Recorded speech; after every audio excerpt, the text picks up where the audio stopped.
جی بالکل، اور آج سے پہلے اس سے پہلے ہوتا یہ رہا کہ جو پروونشل گورنمنٹ ہے، حکومت پنجاب فار ایگزامپل اس کیس میں، وہ خود ہی اپنے ہائر ایجوکیشن ڈپارٹمنٹ جو ان کا سیکرٹری ہائر ایجوکیشن ہوتا ہے، جو کہ آج اگر سیکرٹری ہائر ایجوکیشن ہے تو کل سیکرٹری فائنانس بھی ہو سکتے ہیں، ایگریکلچر بھی ہو سکتے ہیں، وہ سیکرٹری صاحب کے دفتر میں سے ہی ایک کرائٹیریا اور ایک کمیٹی تشکیل کی جاتی تھی اور vice chancellors public sector universities کے اپوائنٹ کر دیے جاتے تھے، جن کو گورنر یا چانسلر سگنیچرز کے تھرو اپوائنٹ کر دیتا تھا۔ اس کا مطلب یہ ہوا کہ جب اگر اس کو ہم آسان لفظوں میں سمجھنے کی کوشش کریں کہ دراصل فیصلہ ہوتا تھا وزیر اعلیٰ کا، اور کیونکہ گورنر بھی جو ہے وہ ایک سیریمونیل پوزیشن ہے، سیکرٹری ان کا ماتحت ہے، جو نام وہ دے دیتے تھے وہ اس پروسیس سے گزار کے اس کو وائس چانسلر بنا دیا جاتا تھا۔ جی پہلے یہ پروسیس جو ہے حکومت پنجاب بیسیکلی فیڈرل جو پروونشل گورنمنٹ ہے وہ کرتی تھی، اور چانسلر جو ہے صرف سگنیچرز کر کے ان کو اپوائنٹ کر دیتے تھے۔ اب عدالت نے کہا ہے کہ کیونکہ ہائر ایجوکیشن کمیشن کی قانونی اختیار بھی ہے، آئینی اختیار بھی ہائر ایجوکیشن کمیشن کے پاس ہے، قانونی اختیار بھی ان کے پاس ہے، تو پروسیس اور کرائٹیریا وہ سیٹ کریں گے جس کے تھرو گورنر ایونچولی یہ اپوائنٹ کرے گا جو بھی وائس چانسلر ہوگا۔ بہت بہت شکریہ بیرسٹر سعد رسول، بہت اہم فیصلہ لاہور ہائی کورٹ کا، جس کے ذریعے فی الحال تو 4 ایکٹنگ وائس چانسلر پنجاب کی یونیورسٹیز کے فارغ کیے گئے ہیں، شاید 7 اور کر دیے جائیں۔ کمرشل بریک، اس کے بعد کراچی کے کوڑا اٹھانے کے لیے پہلی مربوط بھرپور سیاسی عوامی کوشش ہے۔ متحدہ قومی موومنٹ اپنے نئے منتخب میئر وسیم اختر کے ساتھ آج سڑکوں پہ نکل آئی، بیڑا اٹھایا ہے کراچی کو صاف کرنے کا۔ اس کی بات کرتے ہیں چھوٹے سے وقت کے بعد۔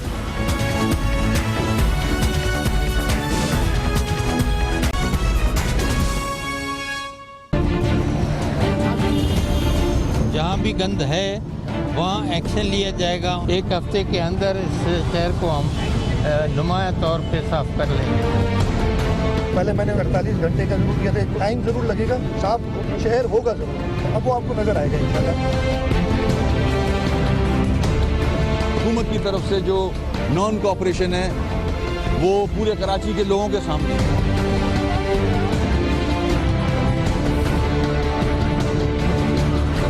لوکل گورنمنٹ کے اختیارات حل کیے گئے ہیں، 100 دن انشاءاللہ ہم آپ کو سڑکوں پہ نظر آئیں گے، کچرا اور سڑکیں انشاءاللہ آپ کو ایک تبدیلی نظر آئے گی۔ آج کراچی کے لیے اہم دن ہے۔ ایم کیو ایم پاکستان نے اپنے نو منتخب میئر وسیم اختر کے ساتھ آج کراچی کو کوڑے کے ڈھیروں سے پاک کرنے کا ایک ہمالیائی منصوبہ ہے جس کا کہ آغاز کیا ہے۔ بہت اہم یہ ڈیولپمنٹ ہے، اور اس کے لیے بیک وقت کراچی کے سینٹرل، شرقی اور کورنگی میں آج صفائی کی مہم شروع کی گئی ہے۔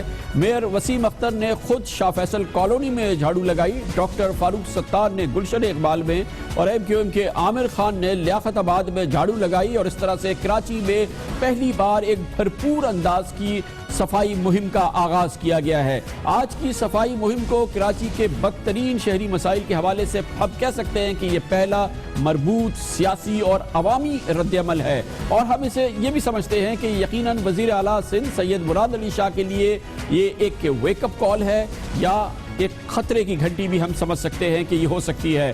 مگر یہ شہری اس لیے یہ ایک بڑا مثبت سفر ہے، یہ ایک مثبت سفر بھی ہو سکتا ہے اگر وزیر اعلیٰ مراد علی شاہ اس عزم کو سامنے رکھے، جس کا انہوں نے بھرپور طور پہ اظہار کیا تھا گزشتہ سیٹرڈے کو، جب انہوں نے کہا تھا بلدیاتی نمائندوں کے ساتھ مل کر کہ وہ کراچی کے میئر کے ساتھ مل کر کام کریں گے، اور ایسا ہوا تو یقینی طور پہ یہ بڑی پازیٹیو ڈیولپمنٹ ہوگی۔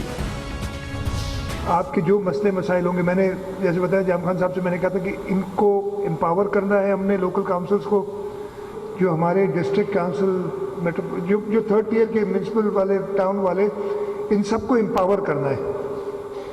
اگر یہ امپاورڈ نہیں ہوں گے تو ہماری جو میں چیف منسٹر جو کچھ چاہے کرتا رہے، آگے کام ٹرانسلیٹ نہیں ہوگا نیچے جا کے۔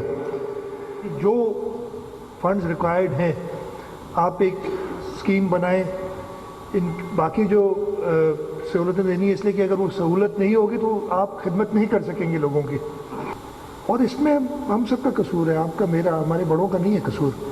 ہم نے تباہ کیا اپنے شہروں کو، لیکن اب ہم سب ساتھ مل کے ان کو درست کریں گے اور صحیح کریں گے۔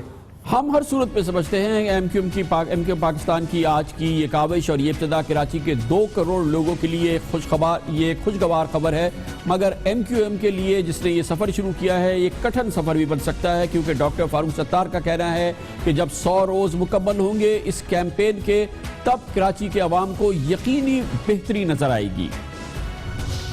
100 دن مکمل ہوں گے تو مخصوص یو سیز میں مجھے امید ہے، ہمیں امید ہے کہ وہاں بلدیاتی سہولتیں بہتر ہوں گی، لوگوں کے معیار زندگی کو بہتر بنایا جائے گا، سڑکوں کی استرکاری اور مرمت کا کام ہوگا، اور اس کے علاوہ ہر ضلع میں ایک model park, model play ground, model school اور ماڈل ڈسپینسری بنائی جائے گی۔ یہ سب کچھ کیسے ہوگا؟ کراچی والے ضرور امید بھی بنا رہے ہیں، اور ان کو چاہیے کہ ظاہر ہے کہ اس کاوش میں براہ راست شریک بھی ہوں، حکومت بھی، وزیر اعلیٰ بھی ہو، مگر یہ سب کچھ کیسے ہوگا، اس کا کیا خاکہ ہوگا، یہ ہم پوچھتے ہیں کراچی کے نو منتخب میئر جناب وسیم اختر ہمارے ساتھ ہیں۔ بہت بہت شکریہ وسیم اختر صاحب۔ یہ بتائیے گا کہ آج یہ آپ نے سوچ سمجھ کے اس منصوبے کا آغاز کیا ہوگا، 100 روز رکھے ہیں، مخصوص یوسیز میں ماڈل پارک بھی ہوگا، سڑکوں کی استرکاری بھی ہو جائے گی، صفائیاں بھی ہوں گی، یہ تمام چیزیں ہوں گی، کیسے؟ آپ کے پاس اختیار تو کوئی ہے نہیں۔ بالکل ٹھیک کہہ رہے ہیں کامران صاحب۔ میرے جیل سے باہر آنے کے بعد میں نے لوگوں سے ملاقاتیں کی تھی، اور باہر آنے کے بعد کراچی کی عوام کے جو الفاظ میرے سامنے آئے وہ اب اس حد تک کراچی کے لوگ تنگ آ گئے ہیں۔ انہوں نے صرف 2 ڈیمانڈز ہمارے سامنے رکھی کہ کراچی کا کچرا ختم کر دیں، کراچی کو صاف کریں اور سڑکیں بہتر کر دیں تاکہ ہم آرام سے ہماری گاڑیاں موٹر سائیکلز چل سکیں۔ انہوں نے کوئی ایسی ڈیمانڈ نہیں رکھی کہ ہمیں نوکریاں دے دیں، ہمارے ہیلتھ ایشوز ہیں، ہمیں لون دلوا دیں چھوٹے بڑے، ایسی کوئی ڈیمانڈ نہیں رکھی۔ اس کے بعد ہم اپنے ڈسٹرکٹ کے چیئرمینز کے ساتھ بیٹھے، بھرپور ہم نے 4-4 6-6 گھنٹے کی لگاتار میٹنگز کی۔ جو ضلع ہیں ان میں جو 3 ہمارے چیئرمینز الیکٹ ہو کے آئے ہیں، ان سے ہم نے ان کی فائنینشل کنڈیشن پتہ کی، تو انہوں نے ہمیں یقین دہانی کرائی کہ ہم کوشش کر رہے ہیں کہ جو لیکیجز ہیں ان کو روکنے کی کوشش کر رہے ہیں، ڈیزل کے اندر پیسے بچانے کی کوشش کر رہے ہیں، ٹینڈر سٹیج پہ جو کرپشن ہوتی ہے اس کو بچانے کی کوشش کر رہے ہیں، اور کافی کامیابی حاصل کی ہے انہوں نے۔ تو فیصلہ یہ کیا گیا کہ 12 سے 15 کروڑ روپے ہر ڈسٹرکٹ جو ہے وہ خرچ کرنے کے لیے تیار ہے اپنے اپنے علاقے کے۔ ہم نے پھر پرائرٹیز بنائی ان علاقوں کی، ان ڈسٹرکٹس میں کہ پرائرٹیز کیا ہیں۔ تو کچھ سڑکیں سامنے آئیں، وہ میں آپ کو بعد میں آئیڈینٹیفائی کر دوں گا میڈیا کے تھرو، اور کچھ جو پوائنٹس تھے سور پوائنٹس، وہ کچرے کے ڈھیر کے وہ سامنے آئے۔ چلیں یہ ایک ایکشن پلان اس سے بن گیا۔ ذرا سے یہ بتائیے گا کہ حکومت سندھ کا اب تک کیا رسپانس ہے، وزیر اعلیٰ کا کیا رسپانس ہے؟ باتیں تو انہوں نے کافی مثبت کی ہیں، اب تک کوئی آپ کو فیڈ بیک ہے جس سے آپ کی انکریجمنٹ ہو رہی ہو، کراچی کے مسائل کے حوالے سے کراچی والوں کو کوئی خبر مل رہی ہو؟ حکومت سندھ اپنے تئیں کیا کرنا چاہتی ہے آپ کے ساتھ یا آپ کی مدد کے لیے؟ میری وزیر اعلیٰ صاحب سے میٹنگ ہوئی تھی، میں نے یہ سارے ایشوز ان کے سامنے رکھے کہ کراچی کے ایشوز آپ بھی جانتے ہو، میں بھی جانتا ہوں، اور آج تقریباً 8 سال سے زیادہ ہو گئے ہیں، لوگ بہت پریشان ہیں، ان کو ٹھیک ہونا چاہیے۔ ایک الیکٹڈ گورنمنٹ آ گئی ہے گراؤنڈ پہ، سپریم کورٹ نے الیکشن کرایا ہے، اور اس کے بعد ہم الیکٹ ہو کے آئیں، 1 سال ویسے ہی ہم ضائع کر چکے ہیں۔ تو میری اس میں آپ ہیلپ کرو. انہوں نے یقین دہانی کرائی ہے کہ جو آپ کے پاس پاورز ہیں ان کو آپ استعمال کریں. میں نے ان سے مذاقاً کہا کہ میرے پاس تو آپ نے چھوڑا ہی کچھ نہیں ہے, پارکس رہ گئے تھے, ان کی بھی پاورز آپ نے لے لی ہیں کہ ہم آؤٹ سورس کر دیں گے, پارکس کو کسی اڈاپشن پہ لے جائیں گے. تو میرا خدشہ یہ تھا کہ اب اس پہ بھی کمرشلائزیشن ہوگی, اس پہ پھر پیسے لوگ بنائیں گے جن کو اڈاپٹ کرنے دیں گے آپ. تو یہ بات ہوئی, مگر میں پازیٹیو ہوں, بہت خوش آئند بات ہوئی. اس کے بعد انہوں نے کہا کہ نہیں ایسا نہیں ہے, میں آپ کے ساتھ ہوں, آپ کام شروع کریں, جہاں ہرڈلز آئیں گے, جہاں ایشوز کھڑے ہوں گے, میں آپ کی ہیلپ کروں گا. یہ یقین دہانی انہوں نے کرائی ہے اور مجھے کافی یقین ہے. کامران صاحب جو ہوئی ہے, جس کو میں ظاہر پازیٹیو کہوں گا, کہ آپ نے یہ کام شروع کرنے سے پہلے جو دوسری اسٹیک ہولڈر سیاسی جماعتیں ہیں, ان کے جو اہم لوگ ہیں, ان سب سے ملاقاتیں کی, ان کو ساتھ لے کے چلنے کی کوشش کی ہے. تو آپ کو لگ رہا ہے کہ یہ پورے کراچی کو جتنے بھی پولیٹیکل اسٹیک ہولڈرز ہیں وہ آپ کے ساتھ آ رہے ہیں, اور اس کو باقاعدہ ایگریسولی آگے لینے کے لیے ایک پولیٹیکل کنسنسس بن رہا ہے شہر میں؟ بالکل ایسا ہی ہے کامران صاحب. میں ظاہر ہے اوتھ لینے کے بعد اب سیاست سے ہٹ کے بات کروں گا. میں میئر ہوں کراچی کا, جس میں دوسری جماعتوں کے نمائندے بھی الیکٹ ہوئے ہیں, تو ان کو بھی لوگوں نے ووٹ ڈالے ہیں کراچی کے مسائل حل کرنے کے لیے. تو کافی خوشی ہوئی مجھے, ساروں کے دفتر گیا میں, اور انہوں نے یقین دہانی کرائی ہے کہ ہم کراچی کے ایشوز پہ آپ کے ساتھ ہیں, چاہے وہ ایمیکیبلی ریزالو ہو جائے, چاہے کورٹ میں جانا پڑے, چاہے ہمیں کوئی ایجیٹیشن پہ جانا پڑے. تو میری بھی کوشش یہی ہے کہ ایجیٹیشن کی نوبت ہی نہ آئے. میں پوری کوشش کر رہا ہوں کہ پیپلز پارٹی کی گورنمنٹ کے ساتھ کوشش کروں کہ ان کے سامنے ایشوز رکھوں کہ یہ ریزالو کر دیں. کریڈٹ آپ لے لیں, چیف منسٹر صاحب کریڈٹ لے لیں, کیونکہ پورے پاکستان میں بیڈ گورنرز کی انگلیاں جو ہیں وہ سندھ گورنمنٹ پہ ہی اٹھ رہی ہیں. اگر ہماری ٹیم استعمال ہو جائے گی, جو الیکٹڈ ٹیم ہے سارے ضلعوں میں, including the other 3 districts also, west, south and Blair, ان کے بھی لوگ چاہتے ہیں کہ کام ہوں, تو ہم اپنی ٹیم آپ کو دے سکتے ہیں. آپ ہمیں فیسیلیٹیٹ کریں, ہم کراچی کا کام کریں گے. وہ آپ پہ بیڈ گورنرز کا دھبا بھی ہٹ جائے گا جب کراچی ڈیولپ ہوگا, اور کراچی ڈیولپ ہوگا تو سندھ کو فائدہ ہوگا, پورے ملک کو فائدہ ہوگا. مجھے کریڈٹ نہیں چاہیے. اس کو دہرا دیں وسیم اختر صاحب کہ اب جو آپ نے ایکشن پلان بنایا ہے اس کے مطابق اب سے لے کے دسمبر کی 1 تاریخ سے لے کے فروری کے آخر تک جب صورتحال ہوگی کہ کراچی کے شہری کچھ سڑکیں بہتر دیکھیں گے, کچھ استرکاری ہو چکی ہوگی, صفائی کا ماحول کافی بہتر ہو چکا ہوگا. مارچ میں جب ہم آپ سے بات کر رہے ہوں گے تو اس میں سبسٹینشل کافی امپرومنٹ آ چکی ہوگی. کامران صاحب مجھے پوری امید ہے کہ ہم جو اماؤنٹ کو یوٹیلائز کریں گے انشاءاللہ بالکل بہت دیکھ کے یوٹیلائز کریں گے. اور ہم نے این جی او سے اور مخیر حضرات سے بھی ریکویسٹ کی, اور میرے پاس بہت ساری کالز آئی ہیں, میری بات چیت ہوئی ہے کراچی کے جو نوٹیبلز ہیں ان سے بھی, وہ بھی تیار ہیں کہ ہم آپ کی ہیلپ کریں گے. تو انشاءاللہ یہ 1 مہینہ نکلے تو کافی فیس سامنے آئے گا, اور جہاں تک 100 ڈیز کا معاملہ ہے جب وہ ختم ہوں گے تو اور بہتری آئے گی, مجھے پوری امید ہے. اور کیونکہ پوری ٹیم ایک جذبے کے ساتھ اتری ہوئی ہے گراؤنڈ پہ, اور ہم انشاءاللہ جو کے ایم سی ہے وہ بھی سپورٹ کرے گی ڈسٹرکٹ کو, جو مشینری کی مد میں یا کوئی بھی اگر ان کو ضرورت پڑی تو کے ایم سی ادھر کھڑی ہوگی. اس کے علاوہ میں نے فیڈرل گورنمنٹ بہت بہت شکریہ. بڑا اہم سفر ہے کراچی کے شہریوں کے لیے, کراچی کے شہر کے لیے. کمرشل بریک, اس کے بعد ذکر کریں گے ایک بڑا مسئلہ ہے سندھ کے ساتھ. ایک اور بڑا مسئلہ ہے کہ یہاں پر جو گورنر سندھ تعینات کی ہے اب سے چند روز قبل وزیر اعظم نواز شریف نے, وہ اس روز سے علیل ہیں, اور علیل وہ پہلے بھی تھے. ضعیف العمری ہے, اور ابھی وہ اس قابل ہوں کہ وہ بھرپور طریقے سے گورنر کی حیثیت سے کام کر سکے, ابھی اس کے امکانات نہیں ہیں. وزیر اعظم کو فوری کچھ فیصلہ کرنا پڑے گا. اس کے بارے میں بات کرتے ہیں چھوٹے سے وقفے کے بعد.